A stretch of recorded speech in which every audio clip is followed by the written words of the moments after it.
আমরা যে সফল হইতে চাই, এইখানে মায়ের যে দোয়ার গুরুত্ব আমার ছোট ভাই ডক্টর নোবেল যা বলছে, আমি জাস্ট একটা জিনিস এখানে কোট করি। আমি সারা জীবনে যতগুলো বক্তব্য শুনেছি, বিলিভ মি, খুব ইম্পর্টেন্ট। আজকে নোবেল যে বক্তব্যটা দিয়েছে, আমার মনে হয় আজ থেকে 1000 বছর পরেও এই বক্তব্যটা দুনিয়ার সবচেয়ে সেরা একটা বক্তব্য হিসাবে স্থান পাবে।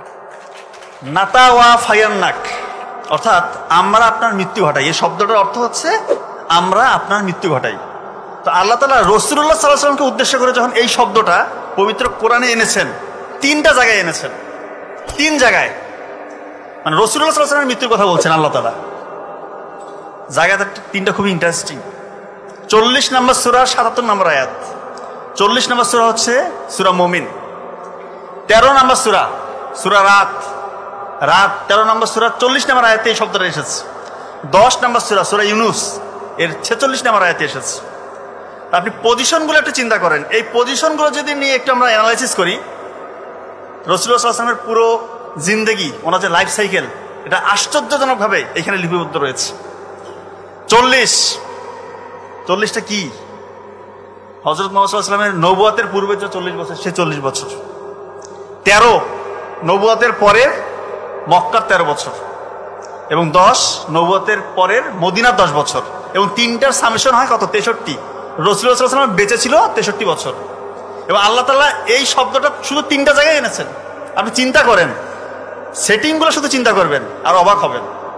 আর একটু সামনে আগাই, 75 নম্বর সূরা গিয়ে সূরা কিয়ামার 3 নম্বর আয়াতে দেখবেন যে আল্লাহ তাআলা বলছে, মানুষ কি মনে করে যে আমি তার মৃত্যুর পরে তার হাড়গুলোকে জোড়া লাগাতে পারবো না? এটা আল্লাহ প্রশ্নবোধক দিয়ে দিল যে মৃত্যুর পরে যে আমরা মরে যাওয়ার পরে হাড়গুলো আমাদের পচে যাবে, গলে যাবে, এগুলোকে জোড়া লাগাতে পারবো কি পারবো না? সংশয়। এটার উত্তর পরের আয়াতে আল্লাহ তাআলা দিচ্ছেন এইভাবে। 4 নম্বর আয়াত, 75 নম্বর সূরা 4 নম্বর আয়াতে বলতেছে, আমি তো এগুলো শুধু জোড়া লাগাবো তা না, আমি তাদের আঙ্গুলের ডগায় যা আছে এগুলোকে আবার পুনর্গঠন করব। তো 1400 বছর আগে ওই সময় যারা সংশয়বাদী ছিল, তারা মনে করতেছে এটা আবার আল্লাহ কেমন কথা বললো, পচে যাওয়ার পর গলে যাওয়ার পর হাড়গুলাকে জোড়া লাগাবে, এটা তো খুব জটিল একটা বিষয়। আঙ্গুলের ডগায় কি এমন আছে, এটা আবার কোন কথা বললো? 1880 সালে এসে বিজ্ঞানীরা দেখছে আমাদের মানব শরীরটা সব থেকে আশ্চর্যজনক, ইউনিক, অনন্য যে রহস্য লুকিয়ে আছে সেটা হচ্ছে ফিঙ্গারপ্রিন্ট, আঙ্গুলের ডগায়। আল্লাহ তাআলা 1400 বছর আগে এটা সেট করেছে। এখানে সব থেকে বড় বিষয় এখন বলবো, এটার যে পজিশন, 75 নম্বর সূরা 4 নম্বর আয়াত। আপনি সূরা ফাতিহার 1 নম্বর আয়াত থেকে শুরু করে গুনে গুনে 75 নম্বর সূরা 4 নম্বর আয়াতে যান, ক্যালকুলেটর টিপেন, আয়াতের সামেশনটা হবে 5555। 5555 কি? আমাদের ডান হাতে 5 আঙ্গুল, বাম হাতে 5 আঙ্গুল, ডান পায়ে 5 আঙ্গুল, বাম পায়ে 5 আঙ্গুল, 5 5 5 5। আল্লাহ তাআলা ফিঙ্গারপ্রিন্টের কথা শুধু একটা নাম্বার আয়াতেই বললো পবিত্র কোরআনে, 75 নম্বর সূরা 4 নম্বর আয়াত। আর সেই জায়গাটা কি? 5555। বিস্ময়কর, আল্লাহু আকবার। তো আসলে আমরা আল্লাহকে বিশ্বাস করি, এগুলো কোনো কিছুর প্রয়োজন নাই আল্লাহকে বিশ্বাস করার জন্য। আমরা মুমিন, আমরা যারা আল্লাহকে বিশ্বাস করি, আল্লাহ তাআলার সত্য, পবিত্র কোরআন সত্য, রাসূলুল্লাহ সাল্লাল্লাহু আলাইহি ওয়াসাল্লাম সত্যটা আমাদের বিশ্বাস করতে হবে। কিন্তু এই যে এভাবে বললাম, এটার কারণটা কি? আপনারা নিশ্চয়ই পবিত্র কোরআনের সূরা বাকারার 260 নম্বর আয়াতটা যদি পড়েন একটু বুঝতে পারবেন। ওখানে ইব্রাহিম আলাইহিস সালাম আল্লাহ তাআলাকে বলছেন যে, আমার প্রতিপালক, আপনি কিভাবে মৃতকে জীবিত করবেন এটা আমাকে একটু দেখান। তো আল্লাহ তাআলা বলতেছেন, তুমি কি বিশ্বাস করোনি? ইব্রাহিম আলাইহিস সালাম বলতেছেন যে, আমি অবশ্যই বিশ্বাস করেছি, কিন্তু আমার অন্তরটা একটু প্রশান্তি পায় যদি আপনি দেখাতেন আর কি। তখন আল্লাহ তাআলা বলতেছে যে, তুমি 4টা পাখি ধরো, ধরে ওগুলোকে একটু নিজের সাথে অভ্যস্ত করে নাও। নিজের সাথে অভ্যস্ত বলতে একটু পোষ মানাও, যেন ওরা তোমার কথা বুঝতে পারে। এখন দেখেন না, পাখিরা তো কথা বুঝে, ময়না পাখি, টিয়া পাখি, আপনার বাসায় পুষলে দেখবেন ওরা মোটামুটি কথা বুঝতে পারে।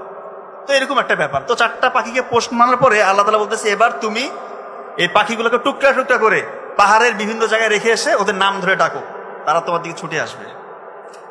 আল্লাহু আকবার। চিন্তা করেন তো, এভাবে বলার উদ্দেশ্য হচ্ছে আমাদের ইমানটা একটু মজবুত হয়। আমরা তো বিশ্বাস করবোই। এরকম অসংখ্য উদাহরণ, শুধু সংখ্যাভিত্তিক না, আপনি যে লাইনের লোকই হন, আপনি ইংলিশ নিয়ে পড়েন তো, ইংলিশ নিয়েও দেখবেন এমন এমন ব্যাপারগুলো কোরআনে আছে, আপনি একটু অ্যানালাইসিস করলেই পাবেন।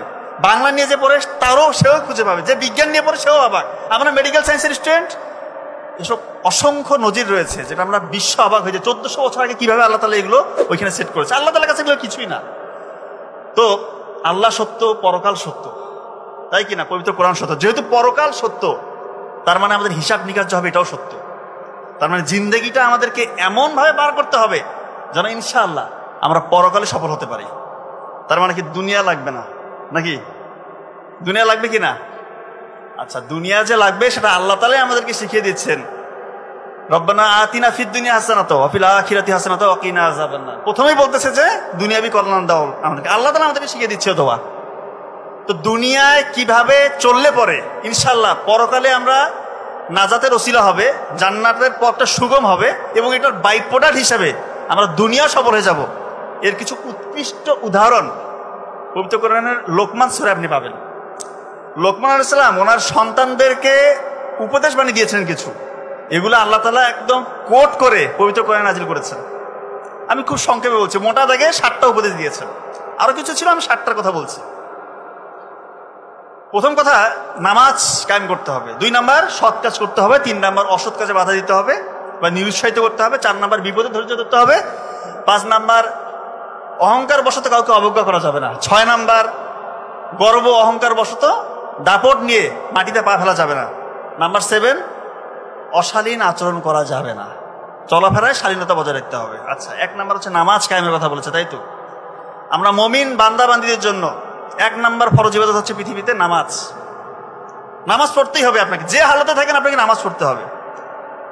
তো নামাজ পড়লে কি লাভটা কি আল্লাহর নাকি? লাভ আমাদের নিজেরই। মেডিকেল সায়েন্স এসে বলছে, যখন আমরা নামাজে দাঁড়াই, একাগ্র চিত্তে যখন নামাজ পড়ি, তখন আমাদের ব্রেইন থেকে নির্দিষ্ট লেভেলে ডোপামিন এবং সেরাটোনিন হরমোন রিলিজ হতে থাকে। আমাদের সারাদিনের এই যে কর্মব্যস্ত জীবন, আমাদের কত দুশ্চিন্তা, হতাশা, ডিপ্রেশন, অ্যাংজাইটি, স্ট্রেস, এগুলো কমতে থাকে যখন একজন বান্দা সহিভাবে নামাজ পড়ে। বিজ্ঞানের প্রমাণ করছে, যখন আপনি রুকুতে যাবেন, সেজদায় যাবেন, আপনার ব্লাড সার্কুলেশনটা এমনভাবে ব্রেইনের মধ্যে যায়, আপনি শীতল হয়ে যান, আপনার স্ট্রেস আল্লাহর মতো কমতে থাকে। যদি ঠিক মতো নামাজ আদায় করেন, আপনার শরীরের বিভিন্ন, বলে না অনেকে, হাঁটু ব্যথা, কোমরে ব্যথা, জয়েন্টে ব্যথা, ব্যথাগুলো থাকবে না। বিভিন্ন রকমের আর্থ্রাইটিক পেইন থেকে আপনাকে রিলিফ পাবেন আপনি ইনশাআল্লাহ। হার্টের যে সিস্টোলিক ডায়াস্টোলিক ব্লাড প্রেশার আছে, সেটা কন্ট্রোলে থাকবে। আপনার ব্লাডের মধ্যে গ্লুকোজ লেভেল কন্ট্রোলে থাকবে। এটা বিজ্ঞানীরা বলছে, আমি বলছি না। তো লাভটা কিন্তু আলটিমেটলি আমারই, কিন্তু আমাদের নিয়তটা ঠিক করতে হবে। আমাদের নিয়ত থাকবে আল্লাহকে রাজি খুশির জন্য করছি, ঠিক কিনা? এটা আমাদেরকে করতেই হবে। তো অনেকে বলে যে স্যার নামাজে দাঁড়াই, মনোযোগ আসে না, দুশ্চিন্তা, যত রকমের চিন্তা এসে নামাজের সময় এসে চেপে ধরে। মনে হয় চিন্তার জটগুলো খুলতে থাকে নামাজে দাঁড়াইলে। রুকুতে গেলে চিন্তা করতেছে পরীক্ষা কিভাবে ভালো করা যাবে, ব্যবসায় চিন্তা করতেছে ওই জায়গায় ঋণ আছে, ঋণটা কিভাবে শোধ করা যাবে, এইটা প্রক্রিয়া অবলম্বন করলে মানে আমার ব্যবসাটা লাভজনক হবে, এই চিন্তাগুলো আসে। মানে নামাজে দাঁড়াইলে শয়তান এই চিন্তাগুলো দেয়। তো নামাজে আপনি মনোযোগ বাড়াতে যাচ্ছেন, আবার অনেকে এটাও বলে যে সেজদায় গিয়ে কতদিন হয়েছে চোখের পানি আসে না। চোখের পানি কোথা থেকে আসবে? গোপন গুনায় যারা লিপ্ত, চোখের পানি আসা সম্ভব না। এত সহজ না ব্যাপারটা। আপনার মন যা চাচ্ছে তাই করছেন, আল্লাহকে তোয়াক্কা করছেন না, আল্লাহকে বুড়ো আঙ্গুল দিয়ে আপনি প্রতিনিয়ত শয়তানের দাসত্ব করছেন, আবার বলছেন যে চোখে কেন পানি আসে না। আপনি তো একটা সুযোগ হাতছাড়া করেন না গোপন গুনাহ করার, আপনার স্কোপ হলে প্রতিটা গুনাহ আপনি করছেন, আবার বলেন যে আমার চোখে কেন পানি আসে না।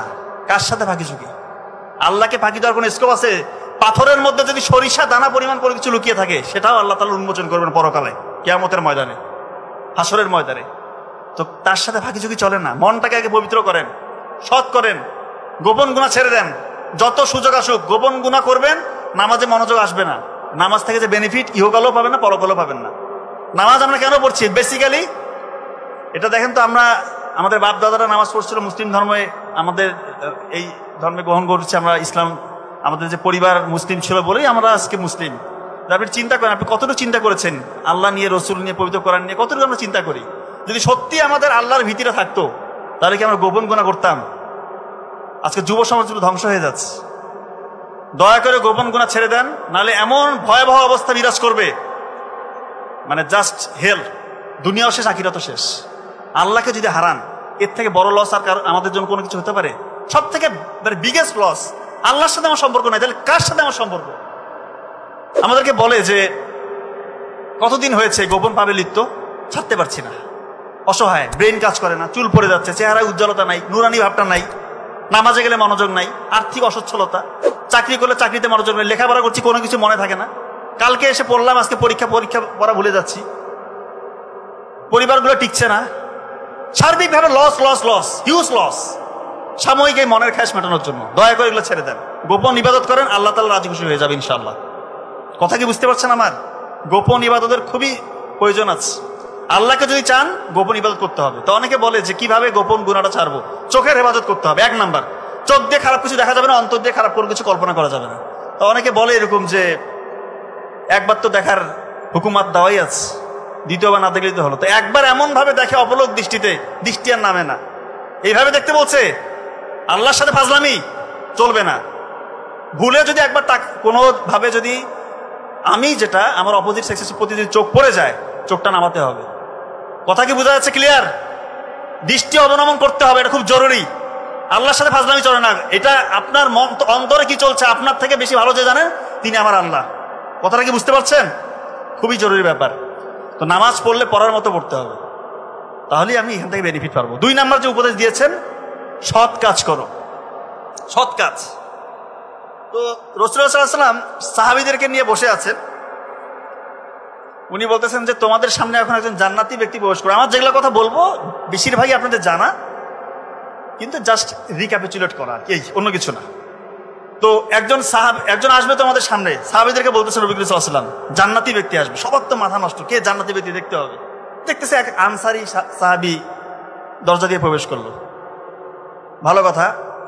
দ্বিতীয় দিন বললো একই কাজ, দ্বিতীয় দিন সাহাবীদেরকে নিয়ে বসছে রাসূলুল্লাহ সাল্লাল্লাহু আলাইহি ওয়াসাল্লাম, উনি বলতেছেন আজকেও তোমাদের সামনে একজন জান্নাতি ব্যক্তি প্রবেশ করবে।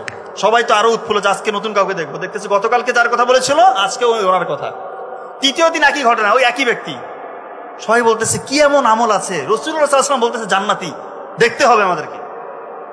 আব্দুল্লাহ ইবনে আমর ইবনে আস রাদিয়াল্লাহু তাআলা আনহু, উনি ওনাকে গিয়ে বললেন, ভাই আমার বাবার সাথে একটু অভিমান হয়েছে, আমি আপনার বাসায় কিছুদিন থাকতে চাই। তো উনি বলল যে ঠিক আছে, সমস্যা নেই, আমার বাসায় আসেন আপনি। তো আব্দুল্লাহ ইবনে আমর রাদিয়াল্লাহু তাআলা আনহু উনি ওনাকে অবজার্ভ করতেছে, কি ইবাদত করে। রাতের বেলা উনি ঘুমাচ্ছে না। আব্দুল্লাহ ইবনে আমর রাদিয়াল্লাহু তাআলা যে কি ইবাদত করে দেখি, চোখ বন্ধ করে আছে কিন্তু চোখ খোলা, মানে দেখতেছে কোনো নফল ইবাদত নাই, তাহাজ্জুদ নাই। ফরজ নামাজটা পড়লো, ভাবতেছে যে দিনের বেলা তো অবশ্যই রোজা রাখবে, রোজাও রাখলো না, কোনো নফল রোজা নাই। কয়েকদিন ভেবে গেল যে এক্সট্রা কোনো ইবাদত নাই, শুধুমাত্র নামাজ পড়তো আর হঠাৎ একটু নফল ইবাদত। পরে উনি বাধ্য হয়ে বলেই ফেললেন ওনাকে যে ভাই দেখেন, আসল ঘটনা হচ্ছে নবী সাল্লাল্লাহু আলাইহি ওয়াসাল্লাম 3 দিন আপনাকে জান্নাতি ঘোষণা করছেন। তো আমি তো আপনার মধ্যে স্পেশাল কোনো আমল লক্ষ্য করলাম না, কি এমন আমল আপনি করেন যেটার কারণে রাসূলুল্লাহ সাল্লাল্লাহু আলাইহি ওয়াসাল্লাম আপনাকে জান্নাতি ঘোষণা করছেন? তো উনি বলতেছে ভাই আপনি তুমি যেটা দেখছো ভাই এটাই আমার আমল। বলতেছে না অবশ্যই কিছু আছে। তখন উনি বলতেছে যে হ্যাঁ এটা হতে পারে, আমি জানি না, আমার মধ্যে এটা কাজ করে যে অপর কোনো মুসলিম ভাইয়ের প্রতি আমার মনে কোনো হিংসা বা বিদ্বেষ জায়গা নেয় না। আল্লাহ তাআলা যখন কোনো নিয়ামত আমার অপর কোনো মুসলিম ভাইকে দিয়ে দেয়, আমার ভিতরে কোনো হিংসা জন্মায় না এবং আমি কারো গীবত করি না। চিন্তা করছেন কি ওনাদের অন্তরের আত্মার মানে পরিশুদ্ধির ব্যাপারটা কতটা ছিল। তখন আব্দুল্লাহ ইবনে আমর রাদিয়াল্লাহু তাআলা ওনাকে বললেন যে এটাই তো সেই জায়গা যেটা আমাদের নাগালের বাইরে। এখন আমরা যে দৃশ্যমান ইবাদতগুলো, বাহ্যিক যে ইবাদতগুলো, নামাজ, রোজা, হজ, যাকাত, দান, সদকা, এগুলো তো অবশ্যই করতেই হবে, কিন্তু অন্তরটা পরিশুদ্ধ করতে হবে। হিংসার জায়গা দিবেন না দয়া করে। অন্য কারো আপনার হয়তো বা ক্লাসমেট, আপনার কলিগ, পাশের বাড়ির ছেলেটা বা মেয়েটা বড় কিছু করছে, ভালো কিছু করছে, খুশি হয়ে যান, আলহামদুলিল্লাহ বলেন, মন থেকে আসতে হবে এটা। আল্লাহ তাআলা আপনার উপর রাজি খুশি হয়ে আপনাকে নেয়ামতে বাড়াই দিয়ে ইনশাআল্লাহ। কথা বুঝতে পারছেন? মনের ভিতরে হিংসামি রাখেন না, এগুলো থেকে শেখার আছে, হিংসামি রাখবেন না, আল্লাহ খুশি হয়ে যাবে। আর একটা কাজ করবেন, যদি সম্ভব হয় বাড়ির আশেপাশে যদি কবরস্থান থাকে, কবরস্থানে গিয়ে মাঝে মাঝে একটু জাস্ট দাঁড়ায় থাকবেন। দেখবেন যে আপনার সাথেই হয়তো চলেছে ফিরেছে, দেখেছেন ছোটবেলা থেকে, তারা আজকে কবরে শুয়ে আছে। আপনি আজকে আল্লাহ তাআলা বাঁচিয়ে রেখেছে, আপনাকে কত নিয়ামত দিয়েছে, আপনি আজকে ওখানে থাকতে পারতেন। কারণ মৃত্যুর কোনো গ্যারান্টি নেই কখন আপনি মারা যাবেন। দেখবেন যে দুনিয়াবি আসক্তি ইনশাআল্লাহ অনেকটা কমে আসবে, মনটা সফট হবে। সত্যি বলছি, এটা একটু করে দেখেন। বাড়ির আশেপাশে মানে আপনার পরিচিত যে কবরস্থান সেখানে যাবেন, মাঝে মাঝে যাবেন, সকালবেলা ভোরবেলা গেলে বেশি ভালো হয়। 3 নাম্বার যে উপদেশ দিয়েছিলেন লোকমান আলাইহিস সালাম, যে অসৎ কাজে বাধা দাও বা নিষেধ করো বা নিরুৎসাহিত করো। আমাদের কি চোখের সামনে কোনো অসৎ কাজ হয় না? আজকে তো আমরা ডিজেবল। আমি বলবো গাজায় যে নৃশংস হত্যাযজ্ঞ চলছে, আমরা কি করছি? আমরা কি করছিটা কি চিন্তা করেন। এমন একটা ভাবে ওইখানে হত্যাযজ্ঞটা চলছে, এখন আমাদেরকে এটা ইউজ টু করে দিয়েছে, মনে হচ্ছে একটা নিত্যদিনের কাজ। আমাদের কোনো ভ্রুক্ষেপও নাই, আমাদের মধ্যে কোনো ওই ইমানি তাকাজা নাই যে কি করতে হবে সেটাও আমরা জানি না। সত্যি বলছি, একটু মন থেকে দোয়া করেন, অন্তত দোয়াটা করেন। পারলে কিছু ফান্ড, আপনার যতটুকু ক্যাপাসিটি আছে, এই ফান্ডটা ওইখানে পাঠানোর ব্যবস্থা করেন, চেষ্টা করেন, আল্লাহ খুশি হয়ে যাবে। ক্যাপাসিটির মধ্যে আছে এমন কোনো অসৎ কাজ আপনাদের সামনে হয় না? 3 জন বন্ধু, 2 জন বন্ধু, 3 জন কলিগ গল্প করলে অপর একজনকে নিয়ে গল্প হয়, কি হয়? ওনার কি মানে প্রশংসা করা হয় নাকি? হ্যাঁ, 3-4 জন যখন গল্প করি, অন্য কাউকে নিয়ে গল্প করলে ওনার প্রশংসা করি, আমরা ভালো ভালো আলোচনা করি, হয় সমালোচনা, গীবত। এরকম যদি চোখের সামনে হয়, খুব মনোযোগ দিয়ে শুনের কথাটা, চোখের সামনে আপনার সামনে 2-3 জন বসে গল্প করতেছেন, অন্য কাউকে নিয়ে গীবত সমালোচনা হলে ভদ্রভাবে সেখান থেকে উঠে আসবেন আল্লাহকে খুশির জন্য। অথবা পারলে ভদ্রভাবে তাদেরকে বলবেন যে ভাই, আমরা অপর ভাই বা বোনকে নিয়ে কোনো খারাপ আলোচনা না করি। এই যে আপনি উঠে আসলেন, কয়েকদিন এভাবে করলে অন্যরা বুঝে যাবে যে এ তো এটা পছন্দ করে না, আপনার সামনে এটা হবে না। আমরা সবাই যদি এই প্র্যাকটিসটা করতে পারি, আর থাকবে সমালোচনা, গীবত থাকবে, উঠে যাবে। কত সুন্দর হবে দুনিয়াটা, চিন্তা করেন। 4 নাম্বার যে উপদেশ দিয়েছিলেন লোকমান আলাইহিস সালাম ওনার সন্তানদের উদ্দেশ্যে, বিপদে ধৈর্য ধারণ করো। রাসূলুল্লাহ সাল্লাল্লাহু আলাইহি ওয়াসাল্লাম বলতেছেন যে মুমিনদের পুরো জীবনটা হচ্ছে বিস্ময়কর, সকল অবস্থায় তার জন্য কল্যাণকর। এটা শুধু মুমিনদের জন্য, কারণ মুমিনের উপর যখন সুখ আপতিত হয় তখন সে শকর গোজর করে আল্লাহর, এটা তার জন্য কল্যাণকর। আর যখন তার উপর বিপদ আপতিত হয় উনি ধৈর্য ধরে, এটাও কল্যাণকর। আমরা অনেকে বিপদে দিশাহারা হয়ে যায়, হাই হুতাশ করি, কি করব, দিশা পাচ্ছি না। কি লাভ রে ভাই? বিপদ যেটা আসছে সেটা আপনি কাটাতে পারবেন না, একমাত্র কাটাতে পারে আল্লাহ তাআলা। নামাজে দাঁড়িয়ে যান, নফল ইবাদত করেন, সেজদায় গিয়ে লুটিয়ে পড়ে কান্না করেন, আল্লাহ তাআলা ইনশাআল্লাহ প্রবলেম সলভ করবে। যদি চোখের পানি সেজদায় যাওয়ার পরে চোখের পানি আপনার পরে আসে, ধরে নেন যে ইনশাআল্লাহ আপনার বিপদ কাটা শুরু হয়ে গিয়েছে, আপনার বিপদ আল্লাহ তাআলা নিজের হালতে নিয়েছে, ইনশাআল্লাহ বিপদ কেটে যাবে। বিশ্বাস করেন, করে দেখেন, মনটাকে পরিশুদ্ধ করেন।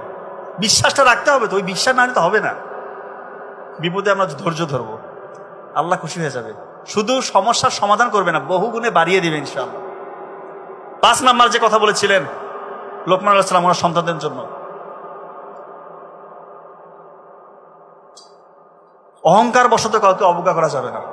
রাসূলুল্লাহ সাল্লাল্লাহু আলাইহি ওয়াসাল্লাম বলতেছেন যে কারো অন্তরে যদি দানা পরিমাণ অহংকার থাকে, সে জান্নাতে প্রবেশ করবে না। তখন সাহাবীরা রাসূলুল্লাহ সাল্লাল্লাহু আলাইহি ওয়াসাল্লামকে বলতেছেন, ইয়া আল্লাহর রাসূল, আমরা তো সুন্দর পোশাক পরতে পছন্দ করি, ভালো জুতা পরতে পছন্দ করি, এটাও কি অহংকার? জবাবে রাসূলুল্লাহ সাল্লাল্লাহু আলাইহি ওয়াসাল্লাম বলতেছেন যে আল্লাহ তাআলা নিজে সৌন্দর্যকে পছন্দ করেন। অহংকার হচ্ছে সেটা, কেউ যদি সত্যকে প্রত্যাখ্যান করে এবং অহংকার বশত কাউকে অবজ্ঞা করে। আমাদের মধ্যে এরকম নাই? আমরা সামান্য টাকা পয়সার মালিক হয়েছি, গাড়ি বাড়ি কিনেছি, একটু ফেম হয়েছে, একটা বড় পজিশন হোল্ড করছি, নিজের মধ্যে অহংকার জাগ্রত হয়, মানুষকে মানুষ মনে করি না, নিজে যার সাথে চলেছি ফিরেছি তাকে একটু নেগলেক্ট করছি। এরকম হয় না? একটা বৃদ্ধ মানুষ এসেছে হয়তো বাড়িতে একটু সাহায্যের জন্য, দূর করছি, যাত্রার সাথে খারাপ ব্যবহার। ভাই, এই ক্ষমতা থাকবে না, একদিন সবাই বিদায় নিয়ে নেবো পৃথিবী থেকে। সত্যি কথা বলছি, অহংকার করেন না, আল্লাহ তাআলা রাজি খুশি হয়ে যাবে। আপনি যত বিনয়ী হবেন, আপনার অনেক কিছু আছে, মানে আপনার ক্ষমতা আল্লাহ তাআলা যথেষ্ট দিয়েছে, পজিশন দিয়েছে, টাকা পয়সা দিয়েছে, আপনি বিনয়ী, আল্লাহ তাআলা কি কমাবে? আপনার বাড়িয়ে দিবে ইনশাআল্লাহ। আর অহংকার করলে আমরা সবাই জানি এটা পতনের মূল। অহংকার করলে আপনি যে স্টেজে আছেন আপনার শুধু ডাউন হবে, দিনকে দিন শুধু নিচে নামতে থাকবেন, অহংকার আনিয়ে আনবেন মনের ভিতরে। 6 নম্বর যে কথা বলেছিলেন, গর্ব ভরে দাপটের সাথে মাটিতে পা ফেলো না। তো এখন অনেককে দেখা যায় যে সামান্য একটু ক্ষমতা পাইলে মানুষকে আর চিনে না, সিনা টাইট করে এমন ভাবে হাঁটে সামনে যে মানুষ আর সামনে নাই, সব মনে হয় গরু ছাগল পশু প্রাণী, এমন ভাবে চলে, তাদের অত্যাচারে এলাকাবাসী অতিষ্ঠ হয়ে যায়। আছে না এরকম? আমরা তো হাসপাতালে ডিউটি করি, এরকম বহুত পাতি নেতা দেখছি, সামান্য একটু ডায়রিয়া, বমি আর পেট ব্যথা হইলে কাতরাইতে থাকে এসে। তখন মনে হয় যে এর মতো অসহায় দুর্বল মানুষ মনে হয় পৃথিবীতে একটা নাই, অথচ তার দাপটে চলা যায় না। আসলে এটাই সত্য, আল্লাহ তাআলা আমাদেরকে, মানুষকে অত্যন্ত দুর্বল করে সৃষ্টি করেছেন, এটাই সত্য। এই জন্য গর্ব অহংকারের কিছু নেই। লাস্ট যে পয়েন্ট খুব গুরুত্বপূর্ণ আপনাদের সবার জন্য, অশালীন আচরণ করা যাবে না। 7 নাম্বার যে উপদেশ দিয়েছে, ছেলেদের উদ্দেশ্যে বলতেছি। এখন কিছু ছেলেপেলের বাইক হাতে পাইলে মনে হয় শয়তান তার উপর সওয়ার হয়েছে, এমন ভাবে বাইক চালায়, মাথা নষ্ট। সামনে কে আছে দেখার টাইম নেই। এগুলাকে যদি রাস্তায় পান, আটকায় প্রশাসনকে ডাকেন, তার গার্ডিয়ানকে ডাকেন, যথেষ্ট অপমানিত করার চেষ্টা করেন, যেন একটু হলেও সে ঠিক হয়। আর ছেলেপেলে তো এখন রাতের বেলা ওই কি গেম, মোবাইলে অশ্লীলতা, জুয়া খেলা, যত রকমের খারাপ কাজে লিপ্ত ছেলেপেলে। যদি এইভাবে মউত চলে আসে আপনার, কিয়ামতের দিনে আল্লাহর কাছে জবাব দিতে হবে এটার জন্য। সত্যি কথা বলছি আপনাদেরকে, এই গোপন গুনাহ ছেড়ে দেন। আর মেয়েদের উদ্দেশ্যে বলি, অনেক মেয়েরা আলহামদুলিল্লাহ পর্দা করে, যারা করছেন না দয়া করে পর্দাটা করেন। এমনও মেয়ে দেখেছি আমরা, চোখের সামনে পড়ে যায়, পত্রপত্রিকায় বা নিউজে আমরা শুনি, এমন বেপর্দা বেহায়াপনা তাদের আচরণ। তো পবিত্র কোরআনে আল্লাহ তাআলা বলতেছেন যে মুমিন নারীরা তোমরা তোমাদের দৃষ্টি নত করো, তোমাদের লজ্জাস্থানে হেফাজত করো, তোমাদের সৌন্দর্যকে প্রদর্শন করো না। আর এখনকার মেয়েরা কি করছে? বেশিরভাগ মেয়ে, সব না, অনেকে আছে অনেক ডিসেন্ট, ভালো আলহামদুলিল্লাহ, কিন্তু এমন কিছু মেয়ে আছে তাদের চলাফেরা, তারা মনে হয় সৌন্দর্য প্রদর্শনের প্রতিযোগিতা নেমেছে।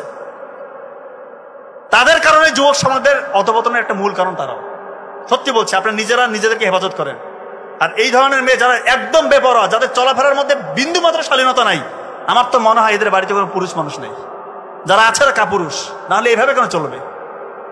এটা করবেন না। দয়া করে আল্লাহর রাস্তায় চলে আসেন, নিজেকে হেফাজতে রাখেন, আল্লাহকে রাজি খুশির জন্য। আল্লাহ খুশি হয়ে যাবে এবং সমাজটাতে এই অশ্লীলতার ছড়াছড়ি হবে না ইনশাল্লাহ।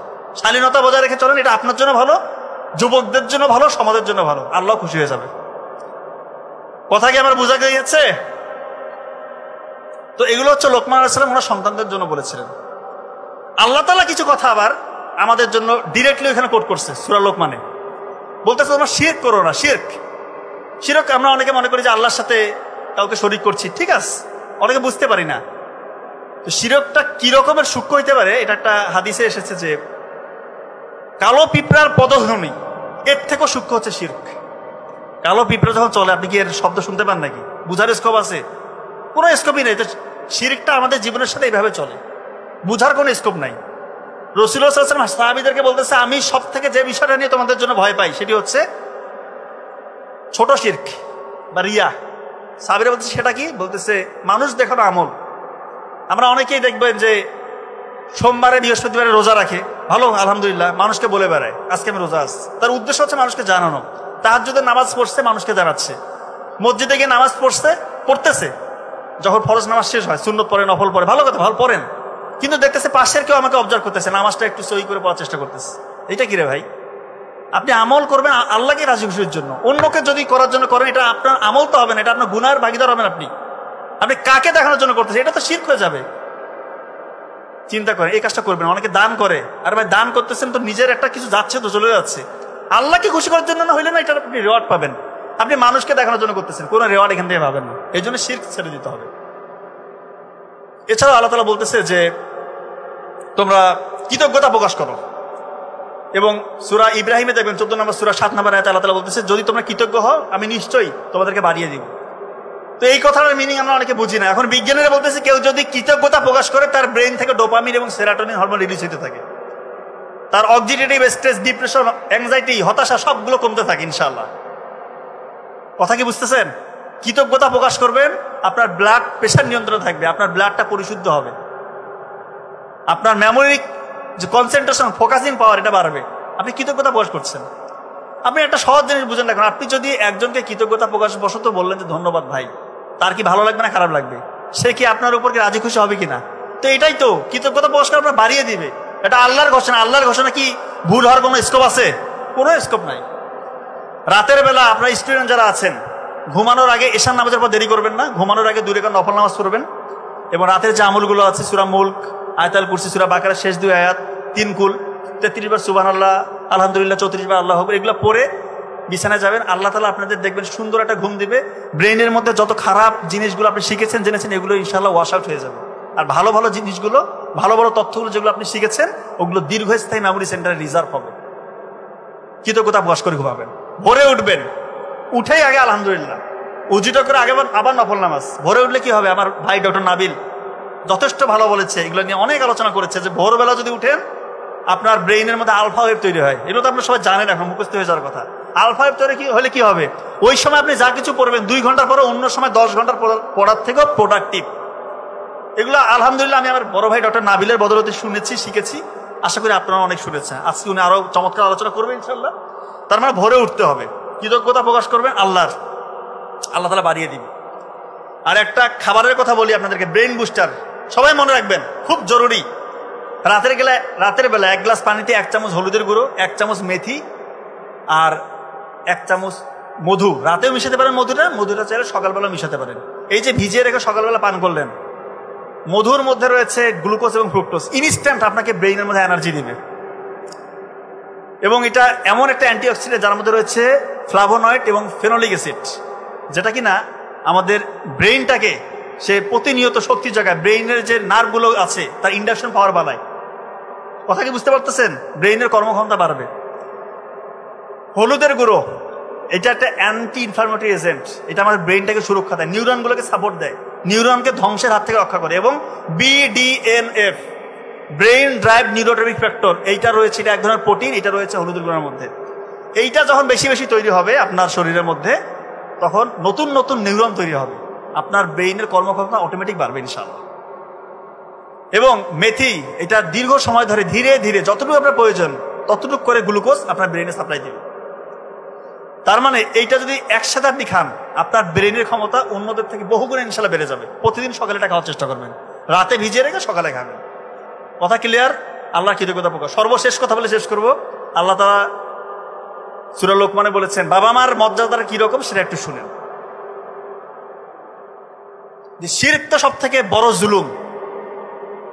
তো বলতেছে তোমাদের বাবা মা যদি তোমাদেরকে শিরক করতে বলে, অর্থাৎ আমার সাথে কাউকে শরীক করতে বলে, সব থেকে ঘৃণিত অপরাধ যেটা, এটা যদি করতে বলে তোমার বাবা মা, তুমি তোমার বাবা মাকে এক্ষেত্রে ভদ্রভাবে অমান্য করবে, তাদের কথাটা মানবা না, কিন্তু তাদের সাথে সদাচরণ করতে হবে, ভালো ব্যবহার করতে হবে, তাদের দেখভাল করতে হবে,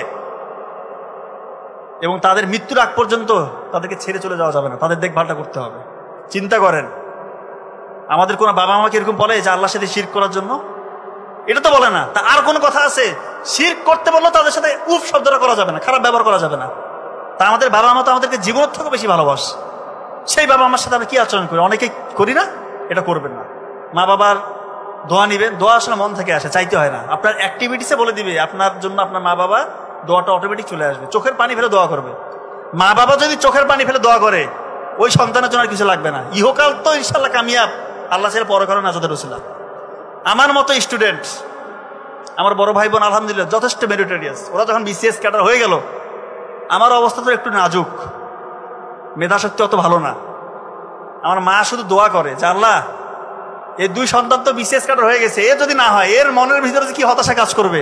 শুধু দিনরাত দোয়া যে আল্লাহ ওকে নিরাশ করো না। চোখের পানি ফেলে দোয়া করতো। তো BCS যখন ভাইবা গেলাম, ভাইবা পরীক্ষা দিতে, যেগুলো আমি পড়েছি আল্লাহর রহমতে ওগুলো আমাকে ধরেছে। এটা তো একটা মিরাকেল। BCS ভাইবাতে কি প্রশ্ন কমন পড়ার স্কোপ আছে নাকি? কোথা থেকে ধরবে, কোনো ঠিক ঠিকানা আছে? আমিও আল্লাহর কাছে চাইছি, আল্লাহ আমি যেগুলো থেকে পড়তেছি ওগুলো থেকে যেন আমাকে ধরে। সংবিধানটা আমি খুব ভালো পারতাম, সংবিধান থেকে আমাকে প্রশ্ন করতে আমি তো পটাপট উত্তর দিচ্ছি। ওরা তো বলতেছে রে বাবা রে বাবা, কি ব্যাপার, সংবিধানের কোন অনুচ্ছেদে কি আছে না আছে একদম পটাপট বলে দিচ্ছি। বলতেছে বাবা তোমাকে যদি পোস্টিং দেই, তুমি একটা খারাপ সিচুয়েশন হলে কিভাবে হ্যান্ডেল করবো? আমি তো তখনই বুঝে গেছি আমার চাকরি হয়ে গেছে। ভাইবা দিলে বুঝে যাবেন যে আপনার চাকরি হচ্ছে কিনা, ওদের অ্যাপিয়ারেন্সে আপনি ওদের অ্যাপিয়ারেন্সে বুঝে ফেলবেন, এবং আপনার নিজের মধ্যে কনফিডেন্স চলে আসবে। যখন ভাইবায় বসবেন, BCS এর মতো বড় ভাইবায়, সামনে 3 জন সচিব পর্যায়ের স্যারেরা, তো আপনি বুঝে যাবেন আপনার হালতটা কি। তো সবসময় আল্লাহকে রাজি খুশির জন্য কাজ করতে হবে। আমরা যে কোনো কাজ করতে গেলে সত্যি বলবো, সেজদায় গিয়ে আল্লাহকে বলে, আল্লাহ সহজ করে দেবে। এবং এটা হচ্ছে আলহামদুলিল্লাহ। নাও যদি হয় তারপরে করতে হবে। এবং এটা প্র্যাকটিক্যাল। দেখেন, গ্রামের মতো জায়গায় যেখানে মানে BCS ক্যাডার হচ্ছে ওই সময় স্বপ্নের মতো, সেই জায়গা থেকে একই বাড়িতে 3 ভাই বোন 3 জনে BCS ক্যাডার। এটা আমি কিন্তু আত্মপ্রচারণা করতেছি না, দয়া করে এটা ওইভাবে নেবেন না। আমি জাস্ট ব্যাপারটা বলছি যে আল্লাহর উপর যদি কেউ ভরসা করে তাহলে তার অবস্থাটা কি হইতে পারে। তার ক্ষতি নাই, দুনিয়াও ইনশাল্লাহ কামিয়াব, সফল, পরকালও সফল। আমার মা আমাদেরকে এটা শিখাইছে। এবং সৎ থাকতে হবে, সত্যি বলছি। আমি এটা গর্ব করে বলতে পারি, আমরা ইনশাল্লাহ অনেস্ট। 1 টাকা আমরা কখনো কারো খাই না, এটা গ্যারান্টি দিয়ে বলতেছি। 1টা টাকা অবৈধ ইনশাল্লাহ আমাদের পরিবারে ঢুকে নেই এখন পর্যন্ত ইনশাল্লাহ। এটা আমাদের চ্যালেঞ্জ, এটা আমরা গর্ব করি। বহুত স্কোপ এসছে, বহুত স্কোপ।